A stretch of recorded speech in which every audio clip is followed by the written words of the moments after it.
যার উপরে আল্লাহর দৃষ্টি পড়ে যাবে ওই দেহে আর জাহান্নামের আগুন পৌঁছাবে না। একটা রহমতের দৃষ্টি কত মূল্য, সেই আল্লাহ বলছেন ওই লোকদেরকে খবর দিয়ে দাও, ওই লোকেদেরকে খবর দাও তারা কি লাভ করবে। ইবাশিরুহুম রব্বুহুম বিরাহমাতিন, তাদের উপরে আমার রহমত সব সময় বর্ষণ হবে তাদের উপরে।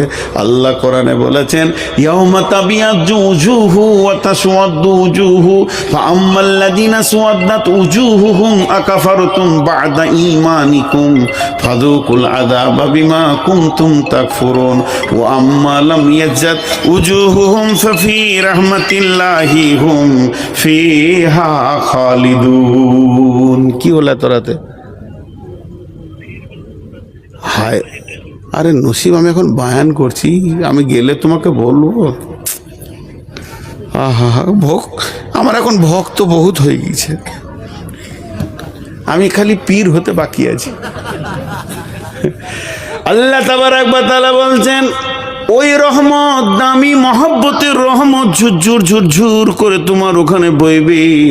এখানে বলেছেন ও আম্মাল্লাযীনা বিয়াজ্জাত উজুহুম ফাফি রাহমাতিল্লাহি হুম ফিহা খালিদুন। তার মানে যাদের চেহারাগুলো আলো হয়ে যাবে তাদের আমার রহমতের গণ্ডির ভিতরে থাকবে।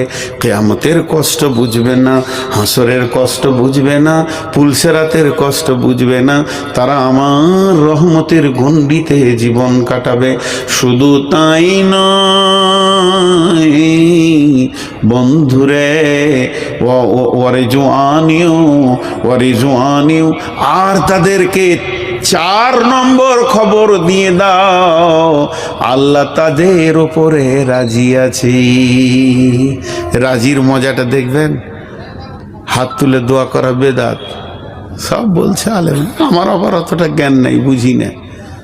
কথার কথা বোঝানোর জন্য একটা কথা বলছি। এখন ধরেন দোয়া শুরু করে দিয়েছি আমি হাত তুলে, না আমার দোয়াটা কি হচ্ছে জানেন? এই আল্লাহ আমরা যতজন এখানে এসেছি আর ঘর যাব না, এখনই আমাদেরকে মেরে দাও। দুজনে বোঝায় এ দাও না, দোয়া গোলমাল হয়ে গেছে। হ্যাঁ এই বসেন, শেষ দিক আর জানটা জ্বালাইন না, আর যাবেন তো চলে যান, এমনি তো সুগারের রুগী, যান। আহা ছেলে পেলে খুঁজছে, অনেক রাত পর্যন্ত পাইনি, কাঁদছে, ছোট ছেলেটা ঘুমাই না করলে না গেলে, কত ভেজাল আছে। এবার শুনেন, আমার দিকে তাকান। এখন দোয়া করছি আল্লাহ আমাদের সবাইকে মেরে দাও, একজনও ঘর যাব না। মনে মনে ভাবছি জালসায় কেন এলাম রে, কোন ভেজালে মুলবি উঠেছে রে, এক্ষুনি মরতে চাইছি। কিন্তু কেউ মরতে চাইবে না। কেন বলেন তো? মরতে চাইছি না তার একটাই কারণ, ঘটবেটা কি মরার পরে আমরা জানি, ঘটবে কি আমরা জানি। কিন্তু একটা কথা বলেন, একবার মুখটা খুলেন, এক্ষুনি ধরেন আমি কোনো নবী রসুল নই, আমার কাছে জিবরাইলও আসবে না, তো আমি বোঝানোর জন্য বলছি, এটা অন্য কিছু নয়। ধরেন জিবরাইল এসে বলে গেল আজকে মাহফিলে যতজন আছে আল্লাহ এই টাইমে সবারই উপরে রাজি আছে, সবারই উপরে রাজি আছে, কার উপর নারাজ নাই, যত পাপ করেছে আল্লাহ সব ভুলে গিয়ে রাজি আছে। আচ্ছা বলেন মরতে মন যাবে কি যাবে না? এখন মনে হবে এই টাইমে পেরিয়ে যায়, কারণ আল্লাহ রাজি থাকলে আর কোনো টেনশন নেই। তাহলে আল্লাহ রাজিটা কত মূল্য। আল্লাহ বলছেন ওয়ারিজুয়ানিহু, ওদেরকে সুসংবাদ দিয়ে দাও, আমি তাদেরকে শুধু রহমতে ঘাইরে রাখবো না, আমি তাদের ওপরে রাজি থাকবো। আর কি দিব? জান্নাতিল্লাহুম ফিহা নাঈমুম মুকিম, এমন একটা জান্নাত দিব যে জান্নাতে এক্সপার বলে কিছুই থাকবে না। আপনাদের গাজীনগরে, আপনাদের রতনপুরে যে আমগুলো 2024 সালে হয়েছে, ওই আমগুলো যদি আজকে পাওয়া যায় সেই স্বাদ পাওয়া যাবে কি? জোরে বলেন, পাওয়া যাবে না। তবে আমার আল্লাহর জান্নাতের আম কোটি কোটি বিলিয়ন মিলিয়ন বছর থেকে যাবে, স্বাদ চেঞ্জ হবে না। আমার আজকের বয়স হলো 53, আগামীকাল থেকে বলবো আমার বয়স 54, পরশু বলবো আমার 56, 55, 56, প্রতিদিন এক্সপার এক্সপায়ার হতে রয়েছে, কিন্তু জান্নাতে কোটি কোটি বছর চলে যাবে, 33 বছরের যুবক যুবতী হয়ে থাকবে, বয়সে এক্সপায়ার হবে না, চুল আর পাকবে না, কালো কালি খুঁজে বেড়াতে হবে না, আর কলপ লাগাতে হবে না। এমন একটা জান্নাতে আল্লাহ দেবেন, নাইম মুকিম, স্থিতিশীল জান্নাত, খালিদিনা ফিহা আবাদা, সেখানে চিরদিন তোমাদেরকে রেখে দেওয়া হবে, আর ফিরে আসতে হবে না। জি ভাই, আল্লাহ কত সুন্দর নিয়ামতের কথা বললেন। নিয়ামতগুলো কত দামি, আল্লাহর কাছে সম্মান বাড়বে। তারপরে আল্লাহ আমাদেরকে ইজ্জত এমন দেবেন, কোনো জায়গায় আমার জন্য জাম হবে না, আল্লাহ রহমতের গণ্ডিতে থাকবো, আল্লাহ আমাদের উপরে রাজি থাকবেন, এবং আমরা এমন একটা জান্নাতে যাব যেটা চিরদিন স্থিতিশীল হয়ে থাকবে। তাহলে এই কাজটা অনেক দামি কাজ।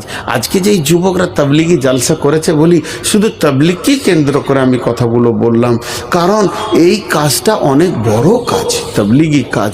তো এটা তো হলো শুধু মহফিলের কথা, কিন্তু এখন আমি কালেকশন করব, টাকা পয়সা নয়, টাকা পয়সা নয়, কালেকশন করব 3টে জিনিস, 4টা জিনিস কালেকশন করব। আবার 4টা, বসেন বসেন বসেন বসেন বসেন বসেন বসেন, আর 4 মিনিট লাগবে, যা না, ওরা এমনি বললাম রে ভাই, সব কথা ধরিস না, মাথায় হুঁশ কম, কখন কি বলে দিই। তো 4টা জিনিস কালেকশন করব, 4 মিনিট লাগবে। আগামী 1 মাস পর রোজা, সবাই রোজা রাখবো ইনশাআল্লাহ। 3 জন হাত তুলেছে, বাকি কটা হাত পকেটই রেখেছে। আল্লাহকে খুশি করার জন্যে হৃদয় থেকে মহব্বতের সঙ্গে হাত তুলি, রোজা রাখবো ইনশাআল্লাহ। হাত নামান। আচ্ছা, যেগুলো 5 ওয়াক্তে নামাজ পড়ে না, শুধু জুমা পড়ে, ওরা বেনামাজি বেনামাজি বেনামাজি বেনামাজি বেনামাজি বেনামাজি বেনামাজি বেনামাজি বেনামাজি, এরকম যদি ফজর পর্যন্ত বলি তাও হক মিটবে না, আবার একবার দম নিয়ে লাগতে হবে নামাজ টামাজ পড়ে, মানে ওরা নামাজি নয়। তো এখানে যারা 5 ওয়াক্তে নামাজ পড়ে না, এরকম মাল আছে আর কি। তো ওখানে একা হাত তুলিয়ে কী করবো না জি ভাই, ওর সম্মানে লাগবে। তো সহজে একটা কথা বলে দিই, আল্লাহ রসুল দিন শিখাচ্ছেন, আর এমন সময় একজনের উজু ভেঙে গেছে, তা কানে শোনা যায়নি, তবে নাকে ধরে ফেলেছে। 2টো সিবিআই আছে, তো এই সিবিআইটা ধরে ফেলেছে যে কারো উজু ভেঙে গেছে। তখন ও বলছে, কে বলি রে, ওঠ উজু করে আয়, মসজিদে বসে বসে। এবার যে খারাপ কাজ করেছে ও যাবে সহজে, তা আল্লাহ নবীও হালকা করে বলছে, যাও গো উজু টুজু করেছো বাবা, দিন শিখছো। তখন হজরত তোমার মুখ খুলে দিলেন, ইয়া রাসূলুল্লাহ একটা কাজ করেন, কিছুক্ষণ সবাইকে ছেড়ে দেন, হাত মুখ দিয়েছে বসি, ভেজালটা চুকলো কি না, ভেজালটা চুকে গেল, যার ঘটেছিল সেও বাঁচলো, যার ঘটে নাই সেও বাঁচলো। তো আমি এখানে নামাজি বেনামাজি কিছুই বলছি না, আমরা সবাই আজ থেকে আর নামাজ ছাড়বো না। আমিও ঠিক মতো নামাজ পড়তে পারছি না, নামাজের হক আদায় করতে পারছি না, আমিও একটা বেনামাজির নামান্তর হয়ে আছি, নিজেকে ভাবছি যে আমি নামাজি, কিন্তু আসলে আল্লাহর খাতাতে আমি বেনামাজি। এই জন্য সবাই হাত তুলব। এই সাথে একটা বেনামাজি যদি আজকে মসজিদে ঢুকে যায়, তো এই জালসাতে যত লক্ষ টাকা চলে গেছে ওটা কামিয়াব হয়ে উঠে যাবে ইনশাআল্লাহ। এর জন্য আমরা বলি আর নামাজ ছাড়বো না, জোরে বলেন ইনশাআল্লাহ। দেখেন আপনাদের সভাপতি কত জোরে ইনশাআল্লাহ, আবার হাত নামাচ্ছে, হাত তুলে থাকেন, দোয়া দিব, আর নামাজ ছাড়বো না বলেন, নিজের মুখে বলেন, আর নামাজ ছাড়বো না। এই আল্লাহ তুমি আমাদেরকে কবুল করো, এই হাতগুলোকে কবুল করো। তাহলে 2টা কালেকশন হলো, কালেকশন ভালোই হলো, কালেকশন কম হয়নি, এটা 2টা কালেকশন হলো। আর সর্বোপরি শেষ কালেকশনটা নিচ্ছি যে আমরা বাড়ি বাড়ি তাবলীগের কাজ করবো ইনশাআল্লাহ। যে যাকে পারবো, নিজের ভাই ভাতিজা বন্ধু যাকে পারবো, কারণ দেখবেন কোম্পানি তার অ্যাডভার্টাইজ ঠিক টাইমে ভরে দেয়। আমি বন্ধু বান্ধব চলাফেরা উঠা বসার ভিতরে আমি দাওয়াতের কাজ করব, জোরে বলেন ইনশাআল্লাহ, জোরে বলেন ইনশাআল্লাহ। আর একবার হাত তোলা করাবো, সেটা হচ্ছে কোনো হারাম দ্রব্যে আর হাত দিব না। তাস, লুডু, দাবা, ক্যারামবোর্ড, মদ, জুয়ো, তাস আর হাত দিব না ইনশাআল্লাহ। আমি আল্লাহর কাছে এবার দোয়া করছি, আপনারা বুঝে বুঝে আমিন বলবেন। এই আল্লাহ, আমরা তো এরাদা করার মালিক, আল্লাহ তুমি তো আমাদেরকে শক্তি না দিলে আমরা ইমানের পথে আসতে পারবো না, বিধায় তুমি আমাদেরকে শক্তি দাও।